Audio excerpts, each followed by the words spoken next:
고대 로마의 정치가요 철학자였던 세네카가 이런 말을 남겼습니다. 두려움이 있는 곳에는 행복이 없다. 지당한 말입니다.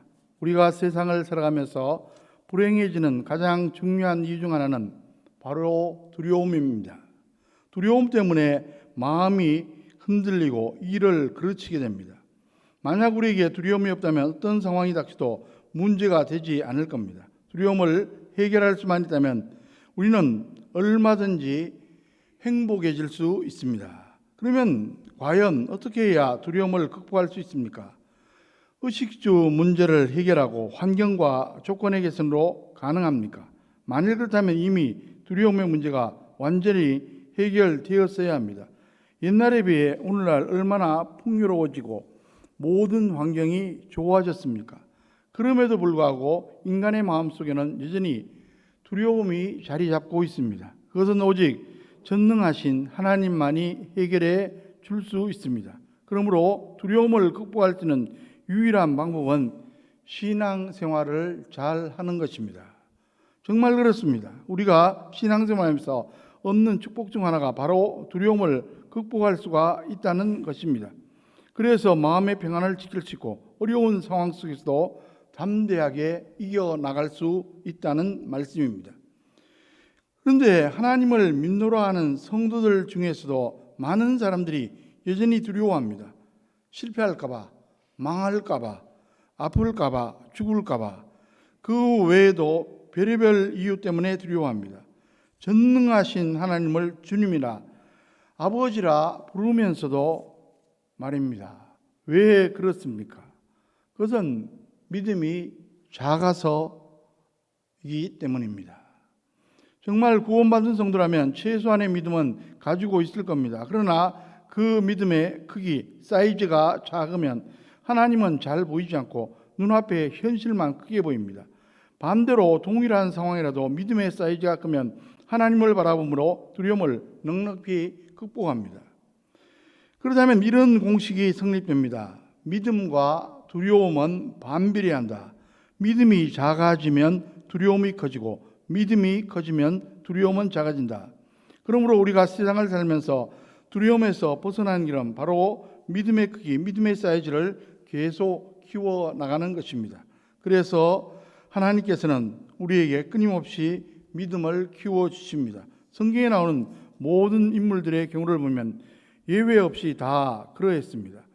하나님께서는 작은 믿음을 큰 믿음으로 변화시켜 주심으로 세상의 어떤 풍파도 환경도 거뜬히 이기도록 도와주셨습니다. 그러므로 저와 여러분들도 믿음의 사이즈를 키우려고 애쓰시기 바랍니다. 그러면 우리 앞에 어떤 문제나 상황이 닥쳐도 두렵지 않습니다. 마음의 평안을 잃지 않을 뿐만 아니라 더 나아가 담대한 용기로 현실에서 승리할 수 있습니다. 이것이 바로 험한 세상에서 승리하는 비결입니다. 부디 믿음의 사이즈를 키움으로 어떤 상황 속에서라도 당당히 승리하는 저와 여러분들 다 되시기를 주의 이름으로 간절히 축원합니다. 오늘 본문을 잘 이해하기 위해 먼저 야곱에게 그동안 어떤 이야기들이 전개되는지 간략하게 설명해 드리겠습니다. 야곱은 이삭과 리브가 사이에 태어난 쌍둥이 형 중 둘째입니다. 형은 에서. 그런데 야곱은 태어날 때부터 욕심이 많고 약삭빠른 사람입니다. 태어날 때 그 어린 것이 뒤로 쳐지니까 앞서오겠다고 형의 발꿈치를 붙잡았습니다. 그래도 결국 뒤에 나왔지만 그가 어떤 인물인지 짐작할 수 있습니다. 야곱은 에서의 장자권이 탐났습니다. 그래서 하루는 사냥 나갔다 들어온 에서가 시장에 하는 것을 노려 팥죽 한 그릇에 장자 명분을 삽니다. 이것이 사고 파는 게 아닌데 어쨌든 그랬습니다. 세월이 흐르고 올라 이삭이 나이 많아 눈이 흐려졌습니다. 어느 날 이삭이 에서를 불러놓고 말합니다. 에서야, 이제 내가 늙었으니 너에게 축복하겠다. 내가 나의 장자가 아니냐. 내 기력이 세하니 사냥해서 별미를 만들어 다오. 그러면 내가 힘을 내서 축복하마.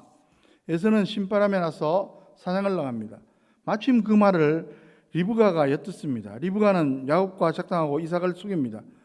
야곱을 에서인 것처럼 위장합니다. 염소를 잡아 별미를 만들고 에서의 옷을 입고 염소 가죽을 손목에 덮어 씌웁니다. 음성이 달라 잠시 의심하는 이삭을 감쪽같이 속이고 장자 축복 기도를 받아냅니다. 사냥 나갔다 나중에 들어온 에서가 그 사실을 알고 노발대발합니다.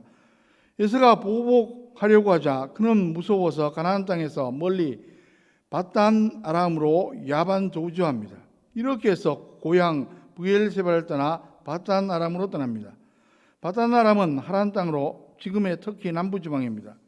리브가의 친정 즉 야곱의 외가댁이 있는 곳입니다.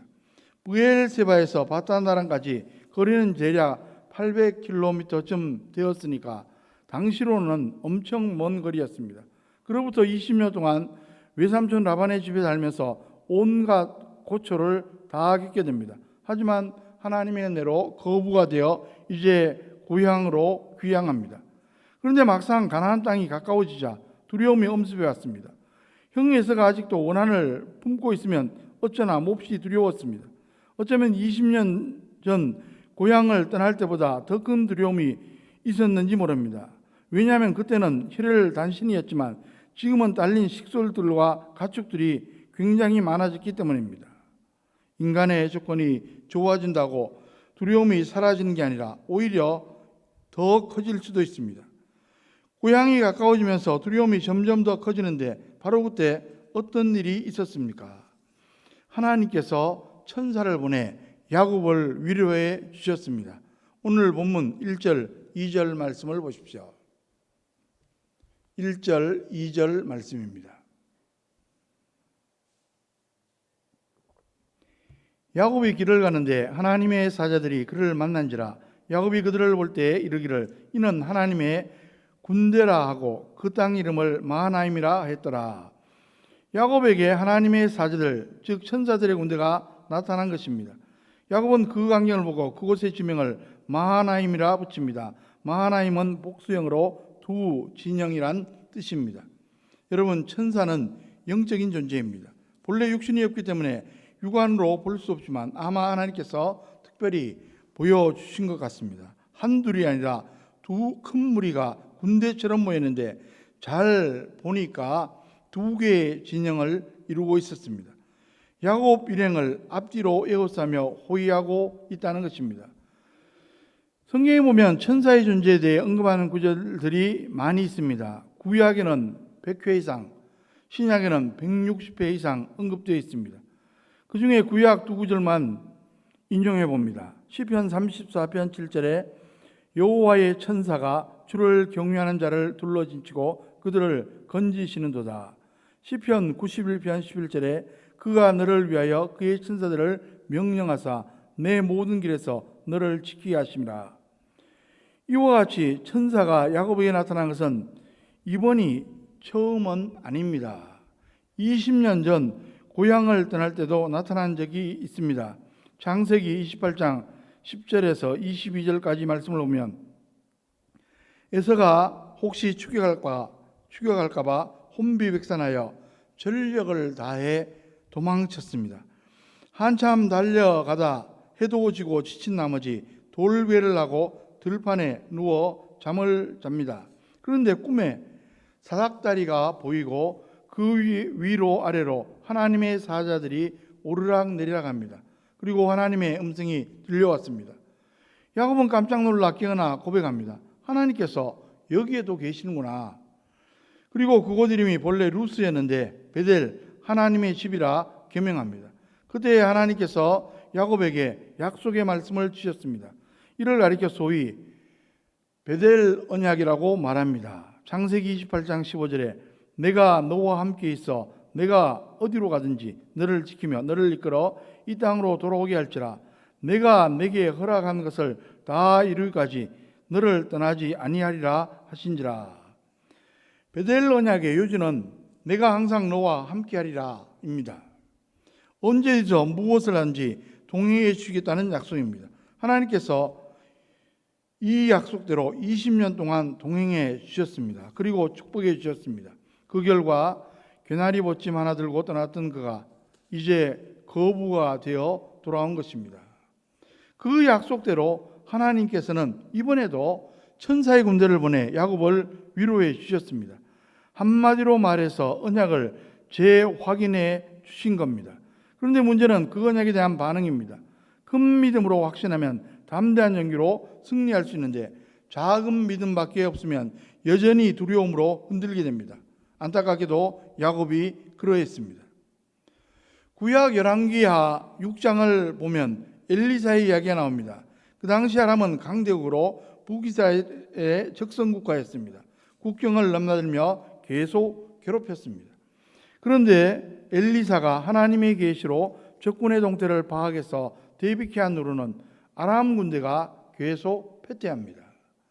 약이 오른 아람 왕이 군대를 보내 엘리사가 거주하는 도단성을 완전히 포위합니다. 그때 엘리사와 그의 사환의 모습이 대비되어 기록되어 있습니다. 사환은 아람 군대만 보고 두려워서 벌벌 떱니다. 그런데 엘리사는 천군 천사들을 보고 용기백배합니다.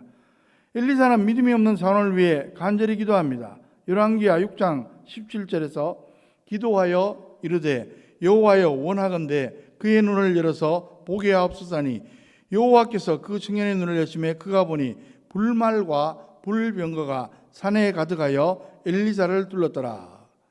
여러분, 하나님께서는 함께 해주신다고 약속하셨어도 믿음으로 반응하지 못하면 소용이 없습니다.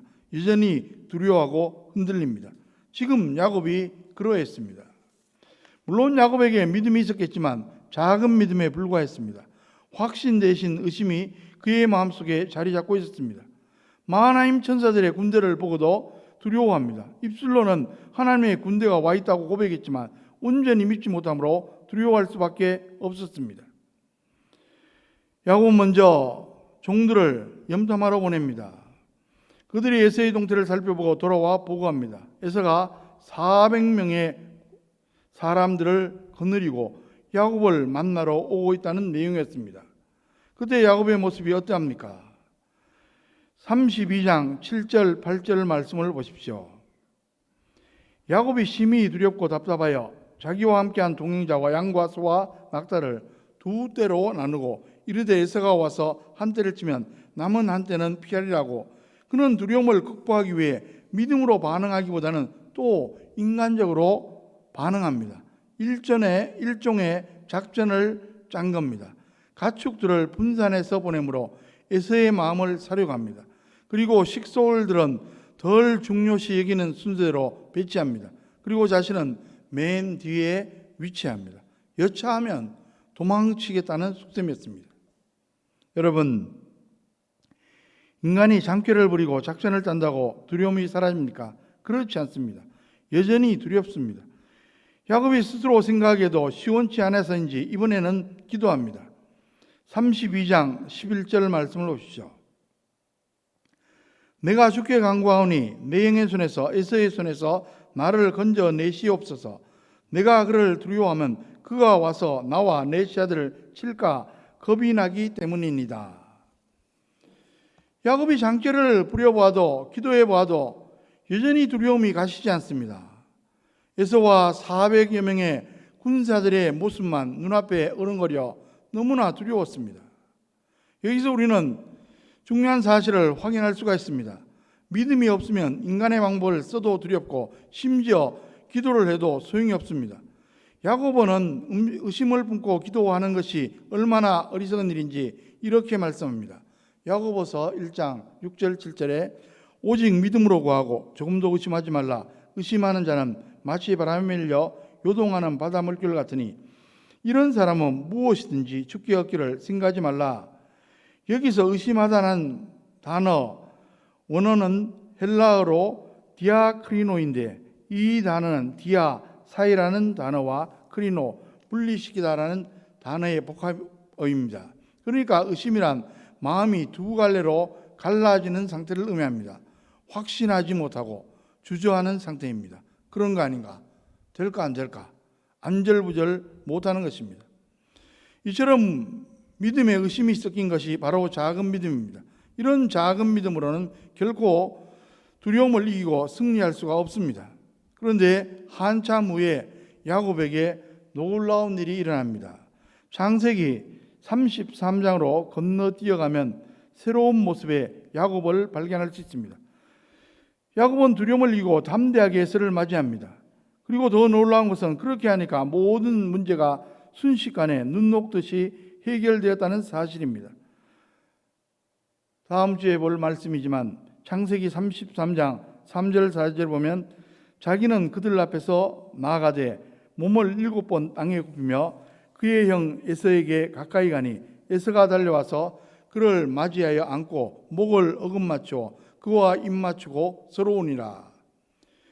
가족들과 가축들을 앞세우고 여차하면 도망치려고 했던 야곱이 아닙니까?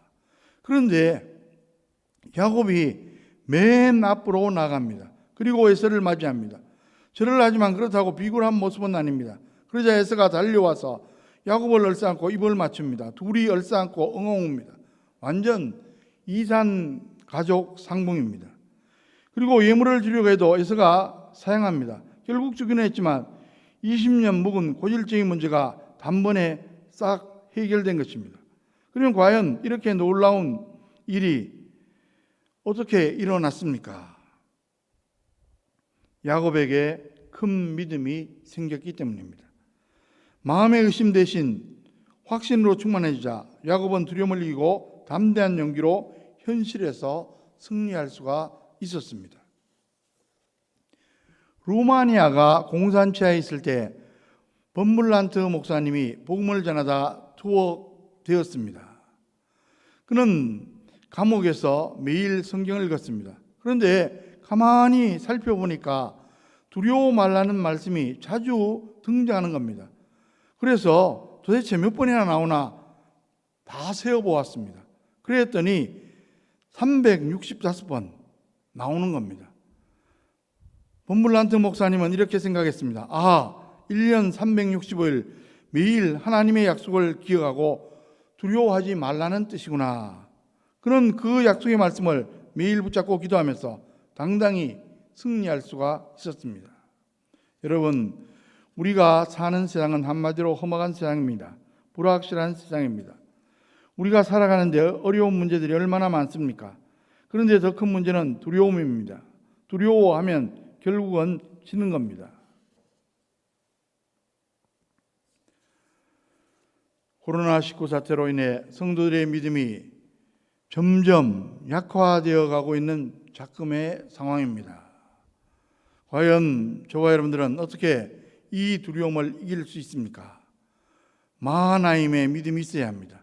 입술만의 고백이 아니라 정말 하나님의 천군 천사들이 성령님이 나와 함께 한다고 확신하는 큰 믿음이 있어야 합니다. 말씀과 기도로 믿음을 계속 키우시기 바랍니다.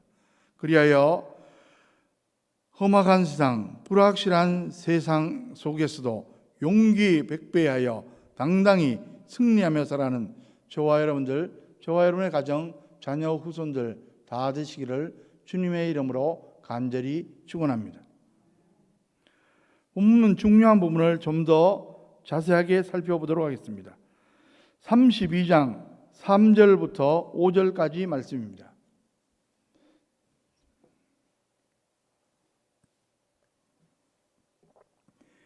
야곱은 아버지 집에 들어가기 전에 먼저 자기 형 에서에게 그 사실을 알고 허락을 받아야 한다고 생각했습니다. 아버지 집의 실질적인 모든 권한이 에서에게 있었기 때문입니다. 야곱은 지금 어떻게 해서든지 에서의 승리를 건드리지 않으려고 무던 애를 쓰고 있으며 할 수 있는 한 그 앞에서 자신을 낮추고 있습니다. 이렇게 오랜만에 만나는 쌍둥이 형제라면 서로 허물 없이 반갑게 만날 수도 있을 텐데 지금 야곱은 마치 설설 기고 있는 것처럼 보입니다. 왜 그렇습니까? 20년 동안 너무 철이 들고 교양이 생겨서 아무리 쌍둥이 형이라도 예의를 다 갖춰야 한다고 생각한 것입니까? 아닙니다. 야곱과 에서 사이에는 다른 사람은 이해할 수 없는 깊은 감정의 앙금이 있었습니다. 물론 형제나 자매들이 한 집에서 자라다 보면 서로 엄청나게 싸우게 되어 있습니다. 어떤 의미에서 이런 싸움들은 긍정적인 역할을 많이 합니다. 즉 심하게 싸우면서 자란 형제나 자매들은 이런 싸움을 통해서 다른 사람의 존재를 인식하게 되고 양보하는 것을 배우기도 하면서 자기중심적인 성향에서 벗어날 수 있습니다.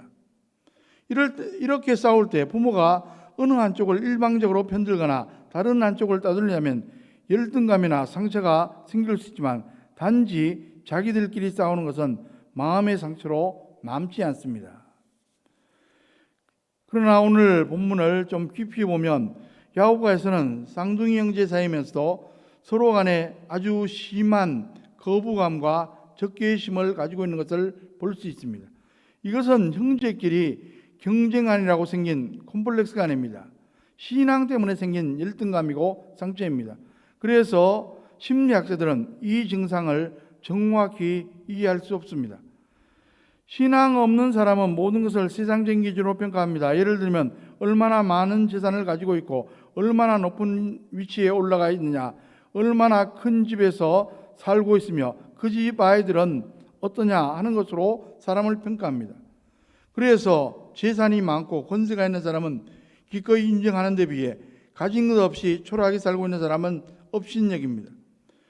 그런데 하나님을 믿는 사람은 어떻습니까? 하나님께서는 처음부터 그 사람에게 재산이나 지위 같은 것을 다 주시지 않습니다.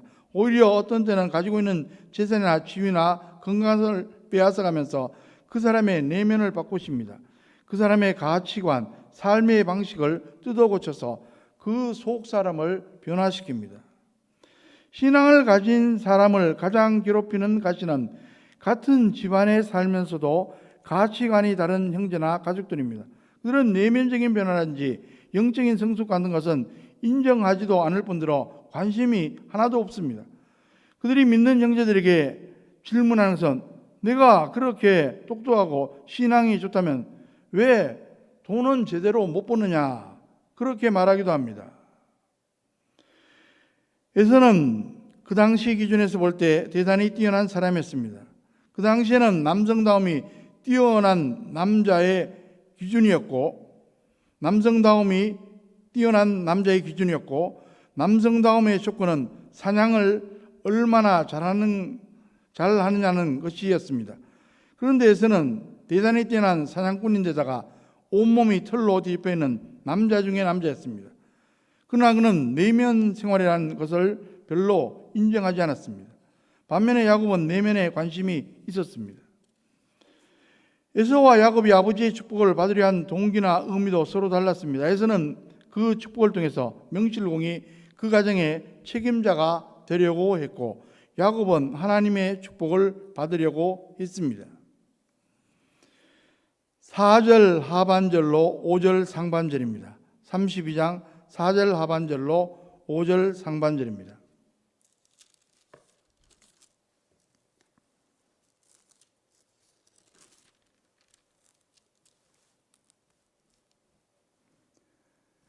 주의 종 야곱이 이같이 말하기를 내가 라반과 함께 거류하며 지금까지 머물러 있었사오며 내게 소와 나귀와 양떼와 노비가 있으므로 사람을 보내어 내 주께 알리고 내 주께 은혜 받기를 원하나이다 하라 했더니 20년 만에 다시 만나는 형제 사이에 할 말이 이런 것밖에 없겠습니까? 그러나 에서는 눈에 보이는 것을 가지고 이야기하지 않으면 아예 들을 생각조차 하지 않는 사람인 것을 야곱은 알고 있었습니다.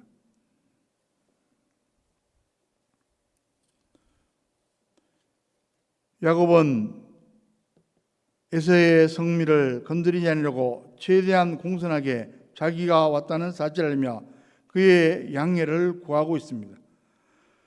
그러자 에서가 어떻게 반응했습니까? 놀랍게도 400명을 거느리고 야곱을 만나기 위해 길을 나섰습니다. 6절 말씀을 보십시오. 문제는 바로 여기에 있었습니다. 왜 에서는 야곱이 왔다는 소식을 듣고 무려 400명이나 되는 사람들을 데리고 오는 것입니까? 가까운 거리도 아니고 먼 길을 굳이 400명씩이나 끌고 올 필요가 뭐가 있습니까? 그것은 소위 무력 시위였습니다. 에서에게는 아직도 야곱을 부담스러워하는 마음이 있었습니다. 그것은 일종의 영적인 열등감이었습니다. 믿는 사람은 믿지 않는 사람에게 세상적인 열등감을 가집니다. 그 열등감이 심해지면 완전히 기가 죽어서 만나도 말도 제대로 못한 채 듣기만 하다가 인사하고 돌아옵니다. 그러나 믿지 않는 사람은 믿는 사람들에게 영적인 열등감을 가지고 있습니다. 세상적으로는 그들이 열등할지 몰라도 자기가 모르는 어떤 세계를 알고 있는 것 같기 때문입니다. 에서는 이런 부담 속에서 자신의 우위를 확실하게 하기 위해서 400명이나 되는 사람을 이끌고 길을 났습니다. 너는 지금까지 어디서 무엇을 하면서 있다가 왔는지 모르겠지만 나는 지금 이 정도로 성공했다 하는 것을 과시하고 싶은 겁니다. 7절로 8절 말씀을 보십시오. 에서가 자기를 만나기 위해 400명이나 끌고 온다는 소식을 들은 야곱은 어떤 반응을 보였습니까? 말로 표현할 수 없는 두려움과 공포에 사로잡혔습니다. 오는 길에 하나님의 천사 두 군데를 만난 일은 잊어버린 채 극심한 두려움에 빠져버렸습니다. 10절 말씀을 보십시오. 나는 주께서 주의 종에게 베푸신 모든 은총과 모든 진실하심을 조금도 감당할 수 없사오나 내가 내 지팡이만 가지고 이 요단을 건넜더니 지금은 2때나 이루었나이다. 자신은 하나님의 은혜를 바랄 자격도 없고 혼자 힘으로는 아무것도 할 수 없을 정도로 연약하다는 말입니다. 20년 전에 이곳을 지나갔을 때는 지팡이 하나밖에 없던 자신이 지금은 2때나 되는 무리를 거느리게 된 것은 자신의 업적이 아니라 하나님께서 하신 일임을 야곱은 분명히 고백하고 있습니다. 그리고 야곱은 자기 안에는 두려움과 고민을 솔직하게 고백하고 있습니다. 11절 말씀을 보십시오. 내가 주께 간구하니 내 영의 손에서 에서의 손에서 나를 건져내시옵소서. 내가 그를 두려워하면 그가 와서 나와 내 제자들을 칠까 겁이 나기 때문입니다. 야곱은 하나님 앞에서 자기가 두려워하고 있는 것이 무엇이며 고민하고 갈등하는 것이 무엇인지 솔직하게 고백하고 있습니다. 아마 야곱의 성에 이처럼 진실하고 간절하면서도 하나님 뜻에 일치하는 기도를 드린 적이 별로 없을 겁니다. 이 기도 안에는 하나님의 약속에 대한 확신과 자신의 예장감을 솔직하게 인정하면서 당면한 문제를 있는 그대로 아래는 솔직한 고백이 있습니다. 하나님께서 어려움에 빠진 성도들에게서 듣고 싶어 하시는 기도가 바로 이러한 기도입니다. 이런 기도를 들으면 모든 위선과 거짓과 교만이 빠져나가게 되어 있습니다. 지금 야곱은 두려움을 이기고 자신의 존귀함을 되찾고 있습니다. 13절로 15절 말씀을 보십시오. 야곱은 하나님께 기도하고 가만히 있었던 것이 아니라 에서를 만났을 때 그의 마음을 누그러뜨리기 위해서 많은 예물을 준비했습니다. 신하가 왕에게 바치는 조공에 가까울 정도로 많았습니다. 여러분, 어려움이 닥쳤을 때 우리가 취할 수 있는 첫 번째 태도는 아무것도 하지 않고 오직 하나님 한 분만 바라보는 겁니다. 즉 하나님께서 친히 오셔서 건져내 주실 때까지 가만히 기다리고 있는 겁니다. 이스라엘 백성들은 애굽을 탈출한 직후 큰 위기에 처하게 되었습니다. 앞에는 홍해가 가로놓여 있었고 뒤에는 애굽 군대가 추격하고 있었습니다. 그때 두려워하면서 소리 지르는 이스라엘 백성들을 향해 모세는 너희는 두려워 말고 가만히 있어서 여호와께서 오늘날 너희를 위하여 행하시는 구원을 보라고 말했습니다. 즉 그들이 할 일은 하나도 없고 단지 가만히 있기만 하면 된다는 겁니다. 그러면 하나님께서 큰 구원을 이루시리라는 것입니다. 이런 일은 주로 구원의 초기 단계에서 많이 했답니다. 두 번째 태도는 하나님께서 도와주시고 지켜줄 것을 믿지만 그러면서도 자신이 할 수 있는 작은 일을 찾아서 그것을 열심히 하는 겁니다. 물론 내가 작은 일을 한다고 해서 그 위기를 근본적으로 해결할 수 있는 것은 아닙니다. 그러나 여러분 어려움을 겪으면서 알게 된 것은 하나님의 때라는 것이 있다는 것과 내가 그 때를 당기거나 늦출 수 없다는 겁니다. 그런데 하나님의 때가 내 생각보다 길어지면 견디기 어려우니까 장기전에 돌입하기 위해서 내가 할 수 있는 작은 일을 하면서 예를 들어 나에게 영적으로 부족한 분들을 훈련하거나 육체적인 건강을 돌보거나 가족들과의 관계를 돌아보면서 참고 견디며 그 때를 기다린 겁니다. 야곱은 어떻게 했습니까? 에서가 올 때까지 가만히 앉아서 기다리지 않았습니다. 야곱은 에서가 와서 어떻게 하든 그것을 운명으로 여기면서 손을 놓고 있는 대신 어떻게 해서든지 에서의 분노를 누그러뜨릴 수 있는 방법을 구했습니다. 즉 나는 에서를 만나겠다. 에서를 만나되 수동적인 위치에서 만나는 것이 아니라 어떻게 해서든지 그의 분노를 누그러뜨린 후에 만나겠다. 대단히 적극적인 자세를 취하고 있습니다. 여러분, 처음 신앙생활할 때 힘든 부분은 이 세상에서 어떤 일을 할 때 내가 할 일은 무엇이며 하나님께서 하실 일은 무엇이냐 하는 점입니다. 예를 들어 출애굽 때 이스라엘 백성들은 가만히 있었는데 하나님께서 홍해를 갈라 건너게 하시고 만나와 메추라기를 먹이셨습니다. 그러자면 오늘 우리가 생활할 때도 가만히 있기만 하면 모든 일이 저절로 잘 되도록 하나님께서 인도해 주십니까? 계속 그렇게 해 주십니까? 물론 출애굽 같은 구원은 우리가 도울 수 있는 일이 아닙니다. 예수님께서 십자가를 지시고 무덤에서 부활하시고 하늘로 올리우신 일은 우리가 협력할 수 있는 성질의 것이 아닙니다. 구원은 전적으로 하나님께 속한 일입니다. 그러나 이 세상에서 하나님의 백성으로 살아가는 일에서는 우리가 모든 것을 해야 합니다. 신앙생활에는 감나무 밑에 입 벌리고 있으면 하늘에서 감 떨어지지 거저 되는 일이 없습니다. 나는 가만히 있는데 다른 사람이 다 된 떡을 나에게 가져다 주는 일이 없고 누가 날 안거나 업어서 데려다 주는 법도 없습니다. 전부 다 내가 희하고 내 발로 걸어서 가야 합니다. 하나님께서는 모든 일을 우리를 통해 하십니다. 그래서 성령을 통해 자꾸 의지를 불어넣으시고 생각을 주시며 충동을 주십니다. 그것을 억누르고 있으면 아무 일도 하지 못합니다. 오늘 이 세상에서 믿음으로 살고자 할 때 가장 힘든 것이 두 가지가 있습니다. 그 중에 하나가 바로 자존심의 포기입니다. 우리는 하나님의 말씀을 직접 듣는다고 생각하기 때문에 다른 사람들의 말에 귀를 기울이지 않을 때가 많습니다. 내가 그래도 하나님의 말씀을 듣는 사람인데 저 사람들은 믿지도 않으면서 말이 너무 많네 하면서 무시하려고 할 때가 있습니다. 그 결과가 무엇입니까? 주위에 있는 사람들과의 관계가 악화되는 겁니다. 물론 신앙 양심을 지키기 위해서는 때때로 주위 사람들의 말을 거부해야 할 필요도 있고 그렇게 하다 보면 관계가 서먹서먹해지고 어떤 경우에는 원수처럼 될 때도 있습니다. 그러나 이런 갈등과 긴장의 원인은 진리보다는 자존심이나 기질에 있는 경우가 많습니다. 21절로 23절 말씀을 보십시오.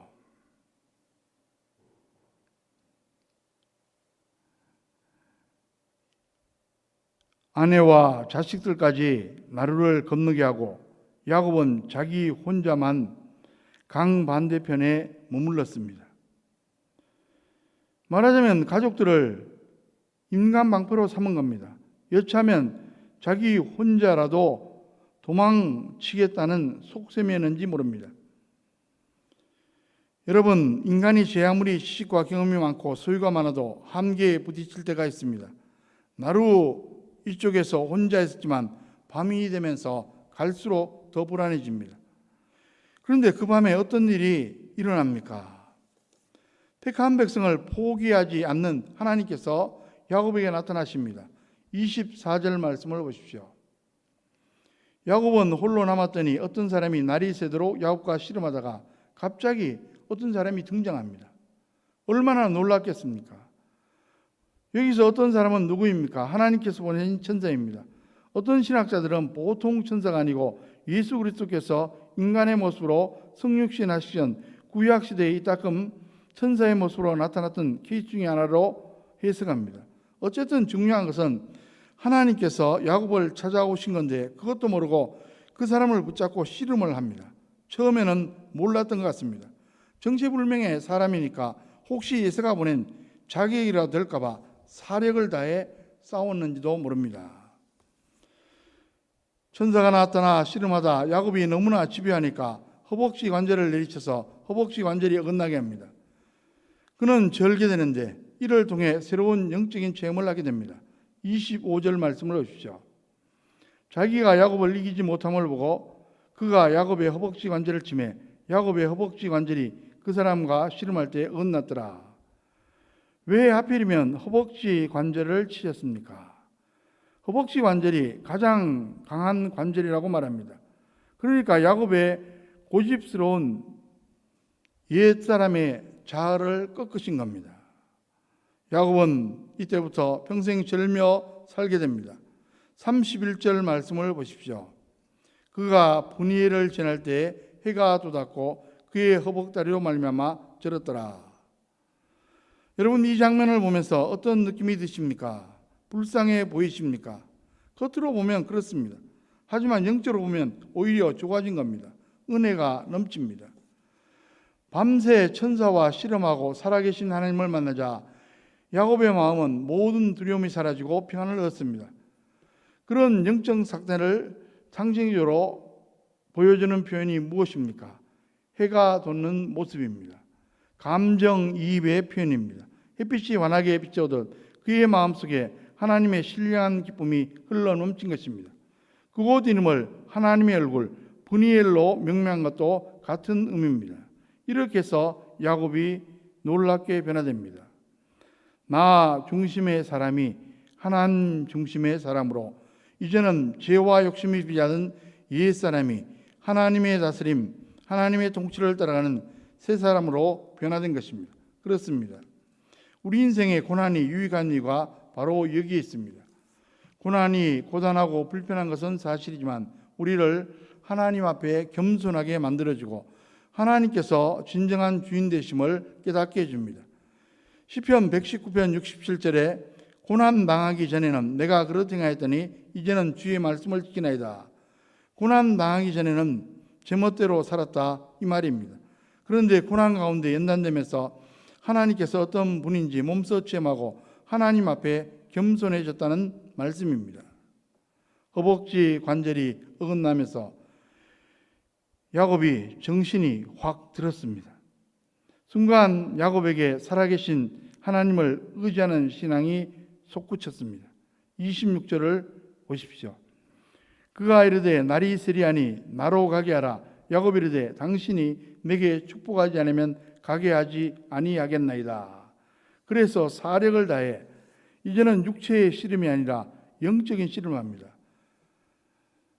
야곱이 정말 눈물로 강건한 모습을 확인한 천사가 이렇게 말합니다. 27절, 28절 말씀입니다. 그 사람이 그에게 이르되 내 이름이 무엇이냐? 그가 이르되 야곱이니이다. 그가 이르되 내 이름을 다시는 야곱이라 부를 것이 아니요 이스라엘이라 부를 것이니 이는 내가 하나님과 및 사람들과 겨루어 이겼음이니라. 야곱의 이름을 몰라서 물은 것이 아닙니다.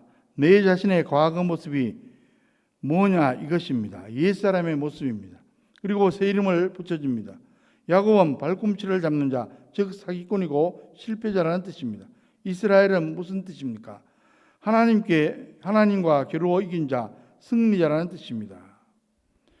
예수님께서 말씀하셨습니다. 마태복음 18장 28절로 30절에 보면 수고하고 무거운 짐진 자들아 다 내게로 오라. 내가 너희를 쉬게 하리라. 나는 마음이 온유하고 겸손하니 나의 멍에를 메고 내게 배우라. 그리하면 너희 마음이 쉼을 얻으리니 이는 내 멍에는 쉽고 내 짐은 가벼움이라 하시니라. 왜 인간이 수고하고 무거운 짐을 집니까?